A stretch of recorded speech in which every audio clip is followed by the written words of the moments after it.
Bienvenidos al podcast de la Facultad de Ciencia y Tecnología de la Universidad de la SUAY, un espacio creado en el marco de nuestras jornadas de ciencia y tecnología. Aquí compartiremos experiencias, investigaciones e ideas que buscan inspirar, conectar y mostrar el talento de nuestra comunidad académica. Esta vez tenemos como invitado al doctor Nicolás Tovar. Él es investigador del INTA de la Universidad de Chile, es ingeniero en biotecnología molecular y hoy nos va a hablar sobre un tema súper interesante que es alas para la ciencia de los alimentos. Nicolás, por favor. Hola, muy buenas tardes, muy buenos días, no sé. Muchas gracias por la invitación. Un gusto estar acá en Ecuador, en Cuenca en especial. Y bueno, el día que vamos a conversar, lo que vamos a conversar hoy va a ser básicamente la utilización de un modelo muy particular en el laboratorio, que es una mosca llamada Drosophila melanogaster. Muchas gracias, Nicolás. Drosophila melanogaster es una mosca, digamos, que tiene años acompañando al desarrollo científico. Quizás nos podría comentar un poco desde cuándo se usa, para qué se usó, para qué se usa actualmente. Bueno, este modelo se ha utilizado más de 50 años en investigación, inicialmente principalmente para estudiar genética, las bases moleculares de la genética, el saber cómo se heredan los rasgos de los seres vivos, se ha podido determinar a partir del trabajo con esta mosquita. ¿Qué características tiene esta mosca que le hacen tan especial, digamos, para ser utilizada en ciencia y mantenerse vigente luego de tantos años, ¿no? Bueno, este insecto es bien particular, es una mosca muy pequeña, sin embargo, como le pusimos a este programa, le ha dado alas a la investigación en general y en particular en los últimos años al estudio de los alimentos. Como la mayoría de los modelos, tiene características que tienen que ver con su ciclo de vida, es decir, tienen un desarrollo que es corto relativamente al tiempo de los seres humanos, por lo tanto uno puede trabajar en muy corto tiempo. Y aparte, tiene similitudes biológicas con los seres humanos que permite entender procesos de nuestra biología estudiando en este modelo en particular. Asociado a los alimentos propiamente tal, el sistema digestivo de este insecto replica ciertas características de nuestro sistema digestivo que nos permite de alguna manera extrapolar resultados que se obtienen en el laboratorio para cosas que van a ocurrir en la población o en los seres humanos que consumen ciertos alimentos. Mm. Y en este caso particular, por ejemplo, al tratarse de una mosca con ciclos de vida, ¿cierto? Que son bastante cortos, un experimento con esta mosca, ¿cuánto demora, por ejemplo? En términos generales, el desarrollo de este insecto tiene 10 días desde que es un huevo hasta que aparece el individuo adulto, y ese individuo adulto llega a vivir en el laboratorio hasta 4 meses. Estamos hablando de un periodo relativamente corto y la mayoría de los experimentos duran 15 a 20 días, por lo tanto en un plazo de 2 semanas uno ya puede tener ciertos resultados que tienen relevancia biológica, en lo particular que tiene relevancia con respecto a las dietas, los alimentos y la nutrición de este individuo que pueden ser extrapolables al ser humano. Y ciertamente se acorta muchísimo los tiempos, ¿no? Porque un estudio de ese tipo en humanos demoraría meses o años, seguramente, ¿no? Exactamente. Intervenciones en humanos, no solo por el costo, sino que por el tiempo de dedicación, toman demasiados recursos. Ujú, ujú. Y hay todo un tema también de bioética de por medio, digamos, que puede ser también que haga más difícil, por ejemplo, los estudios en humanos. Claro, dependiendo del tipo de estudio, hay restricciones para trabajar en seres humanos que, si bien nosotros debemos cumplir ciertas regulaciones bioéticas para trabajar con modelos animales, lo hacen posible. Por ejemplo, testear nuevos productos, nuevos alimentos que se están recién desarrollando, generalmente tienen que pasar previamente a llegar a la población por un testeo en animales. Ujú. Y realmente, de lo que tengo entendido, para testear cosas, ¿cierto? En modelos animales, Drosophila no está sola, ¿cierto? Drosophila es parte de un grupo de otros animales que pueden emplearse. ¿Qué le hace a Drosophila un modelo a elegir por sobre los otros modelos que Bueno, se pueden ciertamente emplear? hay un conjunto de otros modelos de laboratorio, entre los cuales están desde gusanos hasta el ratón, ¿no es cierto?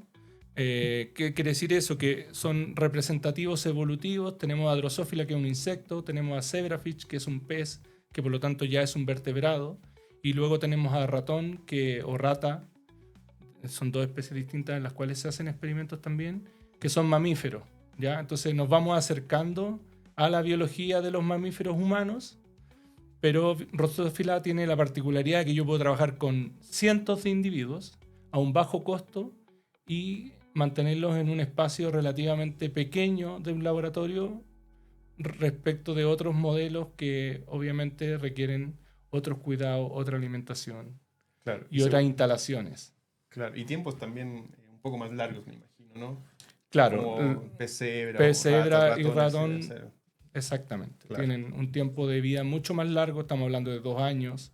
O sea, un estudio va a partir de 4 meses más o menos de intervención dietaria versus estos 10, 15 días que te hablo de Drosophila.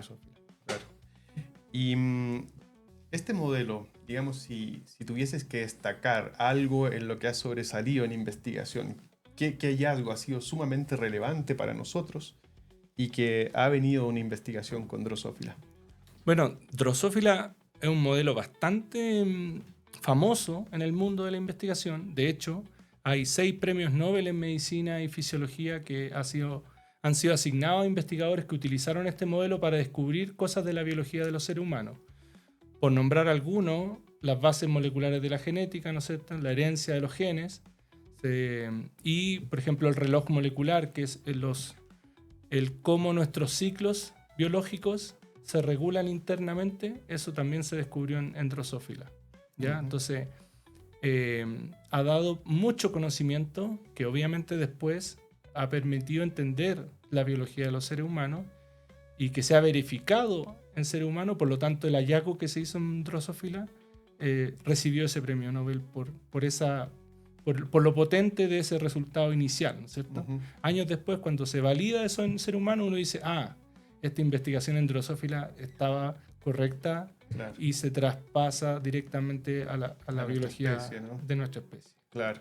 Y el hecho ya que se hayan asignado o se hayan otorgado premios Nobel a investigadores ya habla mucho de la relevancia que tiene, ¿no?, exactamente, para nuestro conocimiento actual. Bueno, y acercándonos un poco, ¿cierto?, a lo que nos convoca en este podcast, desde el punto de vista de los alimentos, ¿cuál es la importancia que ha tenido Drosophila?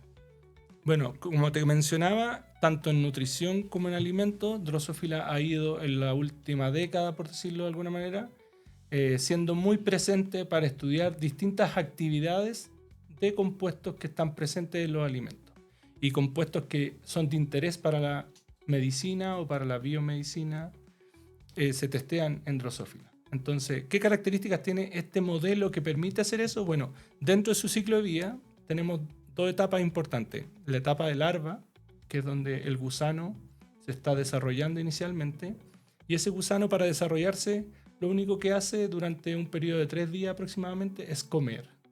Entonces tenemos una ventana aguda para poder testear el alimento que le damos a la mosca y su efecto sobre la biología, sobre el desarrollo de ella. Y después en el adulto, que son estos 3 meses donde el insecto que todos conocemos como mosca en el fondo, también ahí yo puedo hacer estudios ya de más largo plazo, de exposición crónica a ciertos compuestos o a ciertos elementos de la dieta que permiten entender qué impacto eso va a tener en el largo plazo. Lo más estudiado es envejecimiento, por ejemplo. ¿Qué impacto tiene si nos vamos a morir antes o nos vamos a morir después? Que es algo relevante para la población que está envejeciendo, sobre todo en Latinoamérica, ¿no es cierto? Y eso permite además entender qué compuestos pueden ayudar a mejorar la salud del envejecimiento o a prolongar incluso la expectativa de vida.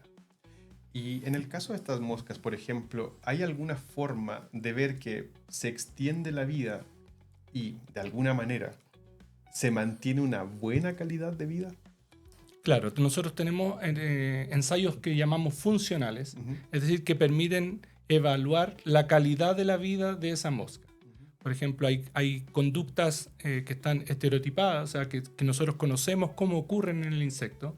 Nosotros sabemos que la mosca, dentro del laboratorio, en el cultivo que tenemos adentro de unos frascos, por ejemplo, se tiene que estar permanentemente moviendo de abajo hacia arriba. Y eso da cuenta de su sistema nervioso, de cómo está envejeciendo y todo. Y ese movimiento va decayendo con la edad, al igual como nuestra movilidad decae con la edad. Entonces nosotros podemos atribuir una caída o una sostenida caída con la edad como un indicador del envejecimiento de ese insecto, y después estudiar si hay algún compuesto o algún alimento que retrasa esa caída o que incluso sostiene las capacidades de la mosca joven en el largo plazo. Y quizás hay algún ejemplo que nos podrías mencionar en que se ha prolongado, por ejemplo, la vida de estas moscas. Bueno, algo que ha estado relativamente de moda, podríamos decir, el estudio de los antioxidantes.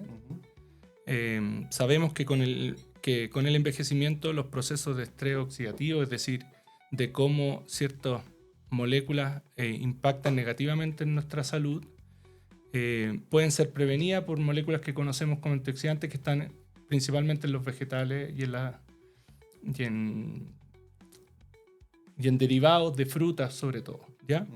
Entonces nosotros podemos estudiar cómo un extracto de una fruta, el extracto de una hierba, puede prevenir ese estrés oxidativo, ese deterioro de la condición del individuo a través de estos ensayos de envejecimiento que conocemos como sobrevida, que es básicamente calcular en qué minutos se van a morir los animales y si se mueren en un menor tiempo o en un mayor tiempo cuando le damos estos suplementos.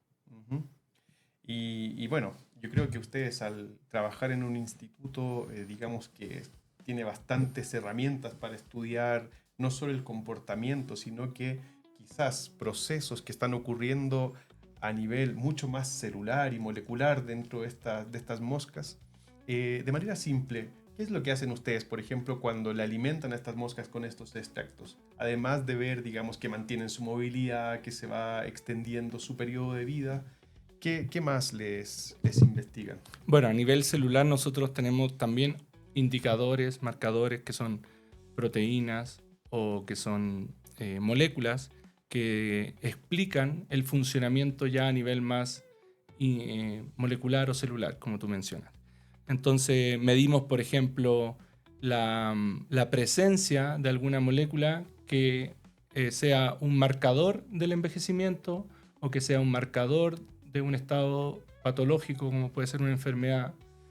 Y para eso se utilizan herramientas bioquímicas principalmente o derechamente moleculares para estudiar la expresión de genes o de proteínas que permita entender qué es lo que está ocurriendo a nivel ya más celular.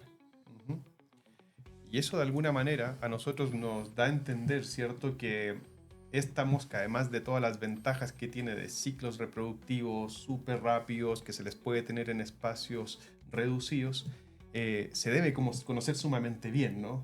Por ejemplo, su material genético debe estar muy bien caracterizado para entender cuándo le damos un compuesto bioactivo, qué está cambiando, cuánto cambia, cómo cambia, ¿cierto? Bueno, efectivamente, en general todos los modelos y en particular Drosophila están muy bien caracterizadas. Sabemos perfectamente todas sus etapas de desarrollo a nivel celular, a nivel molecular, cómo se generan ciertas estructuras, cómo se desarrollan los distintos tejidos y cómo se desarrollan distintos órganos. Y aparte aprovecho de decir que justamente, ¿por qué es un buen modelo? Porque tenemos similitudes estructurales y funcionales. Por ejemplo, nuestro sistema digestivo, por ejemplo, el sistema nervioso, por ejemplo, algunas características del sistema inmune de la mosca se parecen a cómo funcionan los seres humanos, ¿ya? Y obviamente ese saber, ese mapeo detallado de cómo funciona la mosca de manera normal nos permite entender cuando hay un estado alterado y encontrar características que se van diferenciando y cómo los alimentos, y en particular algunos compuestos bioactivos, pueden modular o cambiar ese comportamiento a lo largo del ciclo de vida o en etapas muy específicas como podría ser cuando recién nacen los insectos, que da cuenta de cómo se desarrollaron previamente en el estado previo. Resulta siempre súper llamativo el hecho que un organismo, ¿cierto?, tan pequeño y en apariencia tan distinto de nosotros, ya mirándole a nivel mucho más pequeño como células, ¿cierto?, y material genético, guarde tanta similitud y nos permita proyectar, ¿no? Ahora, en el caso nuestro, por ejemplo, se sabe que dependiendo de tu sexo, puedes responder diferente, ¿cierto? Qué sé yo, a una determinada dieta y quién sabe también a los compuestos bioactivos. ¿Se observa algo como eso, por ejemplo, en estas moscas? Efectivamente. Bueno, yo cuando partí trabajando con Drosophila, una de las cosas que más me llamaba la atención eran estas similitudes a nivel celular. En el fondo es cómo un individuo que por fuera se ve muy distinto, finalmente utiliza procesos que tienen el mismo fundamento, la misma base biológica. Yo siempre ocupo un ejemplo que es el de la insulina, porque todos tenemos algún conocido que sufre de diabetes. Ya la insulina es esta hormona que regula los niveles de azúcar en la sangre. Y resulta que el receptor de la insulina de Drosophila es capaz de reconocer la insulina humana y eso nos ha permitido también estudiar procesos como obesidad y diabetes en este modelo, ¿ya? Pero esto lo ocupo como ejemplo por lo paradójico de qué tan similares somos, ¿ya? O sea, si bien la mosca es mucho más chica, a nivel de las células que regulan el control del azúcar en sangre, utiliza el mismo mecanismo. Exacto. ¿Ya? O sea, que estamos conectados evolutivamente. Eso lo subimos con mayor fuerza a partir del año 2000 con el proyecto Genoma Humano, ¿no es cierto? Cuando se secuenciaron los genomas del ser humano y los comparamos con el genoma de Drosophila, que ahí empezamos a entender que en las bases celulares y moleculares no somos tan distintos, ¿ya? Y bueno, de ahí para adelante se abrió el apetito de entender nuevos procesos y ya no solo la genética, que era el fuerte de Drosophila, sino que otras cosas como más asociadas a la fisiología y a la alimentación.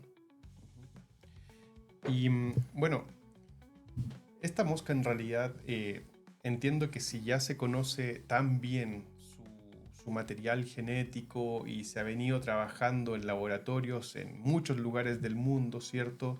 Entiendo que ustedes en el INTA llevan décadas probablemente utilizando esta mosca como modelo. ¿Debe existir quizás alguna forma de introducir en esta mosca cambios en su material genético que simulen enfermedades en el ser humano? Sí, bueno, en Drosophila tiene la particularidad de una fácil manipulación genética, por lo tanto se han desarrollado múltiples herramientas. De hecho, hay repositorios en distintas partes del mundo que albergan distintas colecciones de moscas en las cuales se ha incorporado o eliminado algún gen que permite estudiar distintas condiciones de la biología del organismo, ¿ya? En particular, para lo relevante que nos interesa a nosotros, ¿no es cierto?, se hacen modelos, dentro del modelo de Drosophila se hacen modelos de enfermedades, desde enfermedades neurodegenerativas como Parkinson, por ejemplo, que tú alteras una proteína y logras que la mosca desarrolle un estado similar al Parkinson humano, hasta estudiar procesos como, no sé, la falla en el sistema inmune, por ejemplo. Tú puedes hacer que células del sistema inmune de la mosca no expresen ciertas proteínas y por lo tanto son capaces o no de responder a patógenos. Y así estudiar a través de esas alteraciones genéticas cuáles son las herramientas que nosotros disponemos para hacer terapia en humanos, ¿ya? Y eso abre posibilidades infinitas porque realmente en ser humano no podemos estar alterando genes para entender cómo funcionan las enfermedades o cómo ocurren las enfermedades. Cáncer, diabetes, Parkinson, por nombrar algunas que son muy conocidas, ¿no? Claro. Y aproximadamente, digamos, ¿qué tanta similitud, digamos, tienen a nivel de genes una mosca, esta mosca de la fruta, ¿cierto?, Drosophila, con nuestra propia especie? Mira, lo que se ha reportado en la literatura es que aproximadamente el 70% de los genes que están involucrados con enfermedades en el ser humano tienen un homólogo, es decir, un equivalente en Drosophila. ¿Cuál es la diferencia? Que Drosophila a nivel de genoma completo tiene muy baja redundancia, a diferencia de nosotros los seres humanos que podemos tener para una función múltiples proteínas involucradas.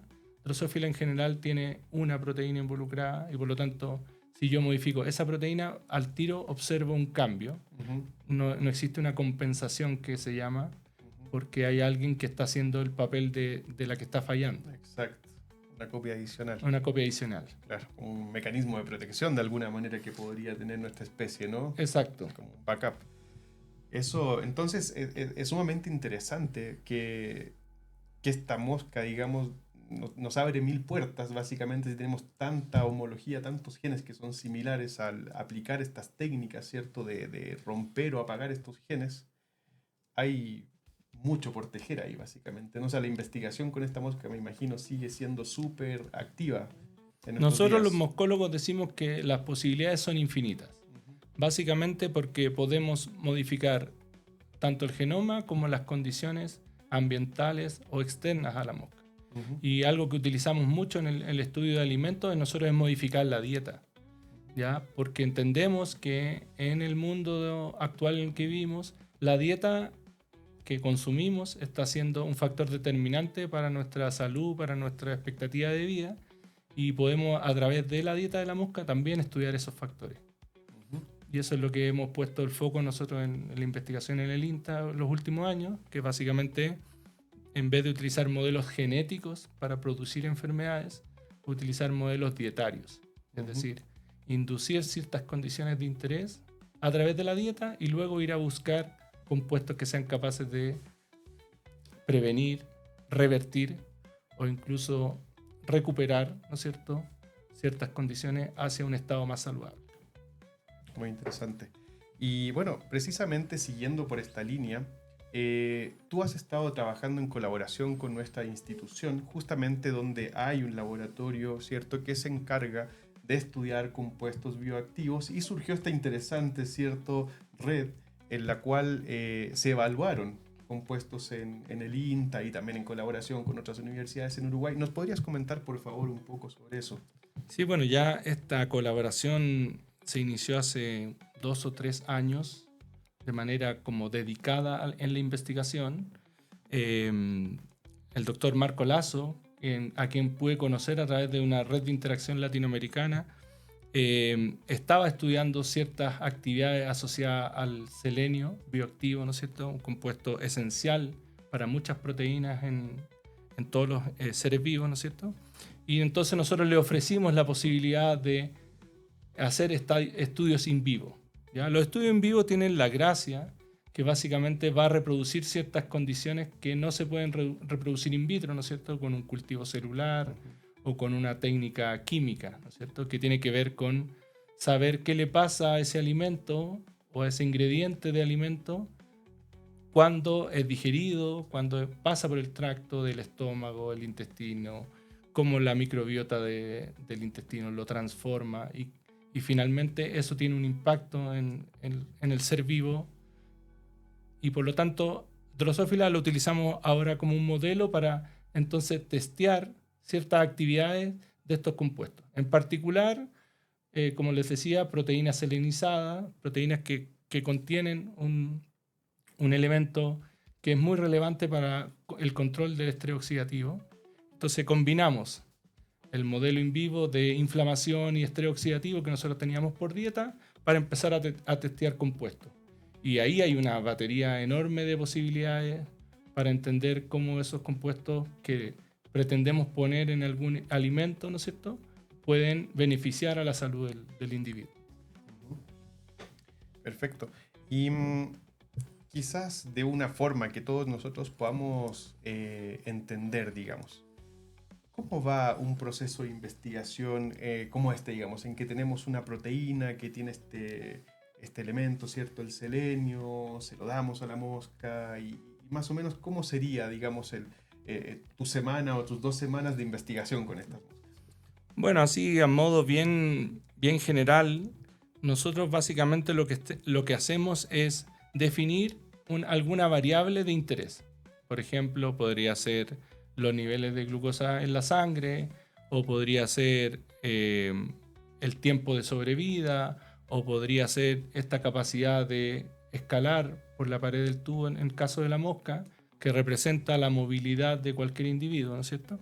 Y una vez que tenemos definido ese factor o variable que vamos a estudiar, nosotros diseñamos un experimento en el cual vamos a evaluar si lo que nosotros le estamos dando a la mosca mejora o no la performance o el resultado de esa actividad.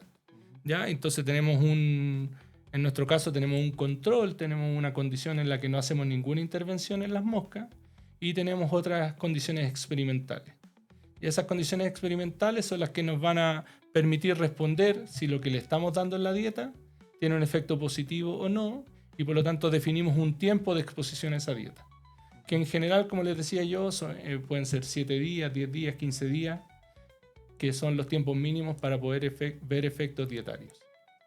Y luego, de alguna manera, analizamos este resultado, lo cuantificamos y llegamos a la conclusión de si hubo ese efecto positivo o no. ¿Ya? Para eso tenemos que utilizar un número suficiente de moscas y tener los controles que llamamos, que es decir, tener las condiciones que vamos a comparar de manera tal de que podamos decir que el resultado que estamos viendo se debe a este ingrediente que pusimos en la dieta.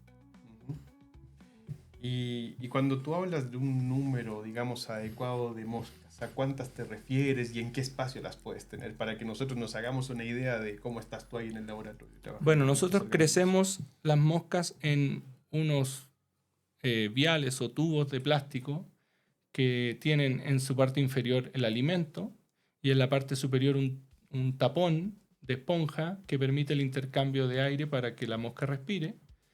Y eso lo hacemos en el laboratorio de esa manera para poder tener las moscas dentro del tubo y que no se nos escapen. Entonces cultivamos a más o menos entre 20 y 30 individuos por tubo para que no haya un hacinamiento y no se generen condiciones de estrés.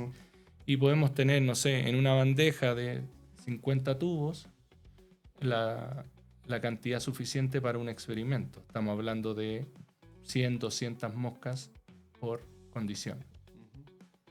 Y eso, por lo que se entiende, en un espacio bastante, digamos, reducido, pero aún así con un número tan grande que te permite tener conclusiones muy robustas, ¿no?, de tus hallazgos. Efectivamente, el tener muchos individuos de alguna manera da una mayor certeza de que el resultado no se debe al azar, sino que se debe a la intervención que estamos haciendo.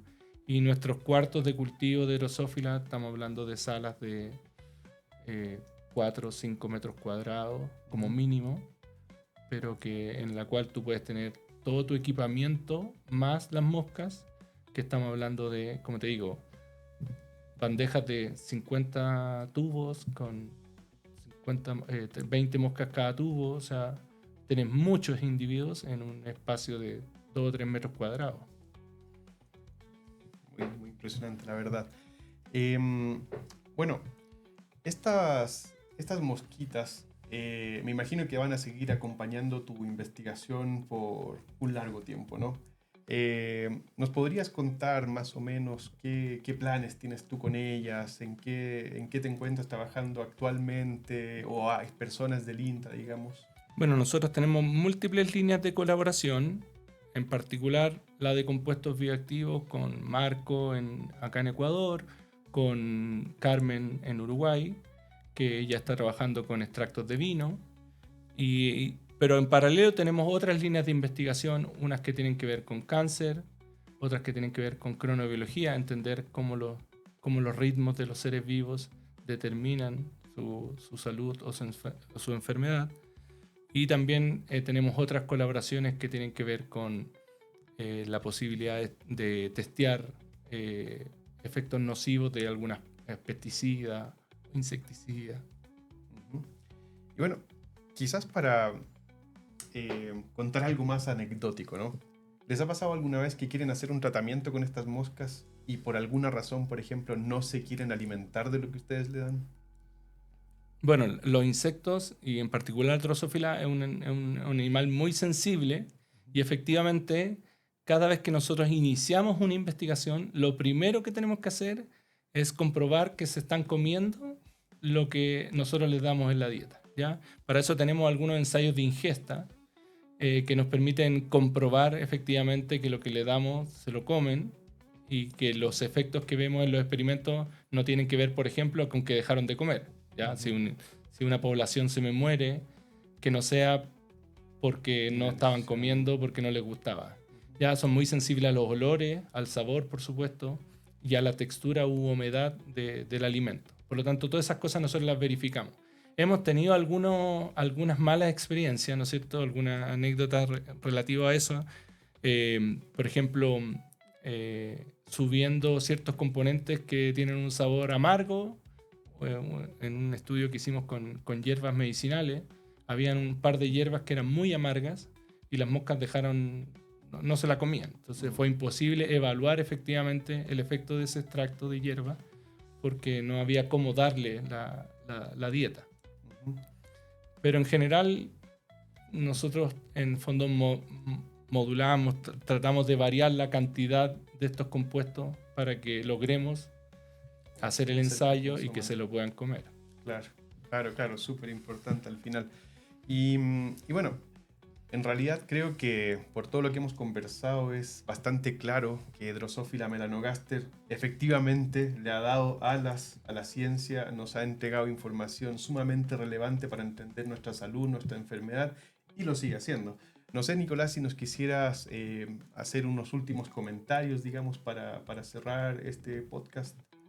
Bueno, el primer mensaje sería invitar a la gente que se quiere dedicar a la investigación en alimentos, que conozca el modelo, que visite a través de distintos sitios web la posibilidad de entender cómo funciona, cómo se maneja. Y, por supuesto, agradecer la posibilidad de estar acá en Cuenca. Esta invitación va a fortalecer sin duda nuestros lazos de investigación, pero también nuestros lazos en el intercambio de estudiantes que puedan formarse y desarrollarse en el campo de la investigación de biocompuestos para poder generar y ofrecer nuevas alternativas de alimentación saludable, alimentación que esté orientada a la población para mejorar ciertas patologías. Así que nada, encantado de estar acá y muchas gracias por la invitación. Muchas gracias, Nicolás, por haber compartido con nosotros este espacio, por comentarnos sobre tu investigación, sobre Drosophila, todo lo que se puede hacer con ella. Realmente estamos muy contentos de tenerte aquí. Esperamos que esta colaboración sea muy, muy duradera y con seguridad va a seguir siendo fructífera. Entonces, bueno, agradecemos también a quienes hayan oído este podcast y muchísimas gracias.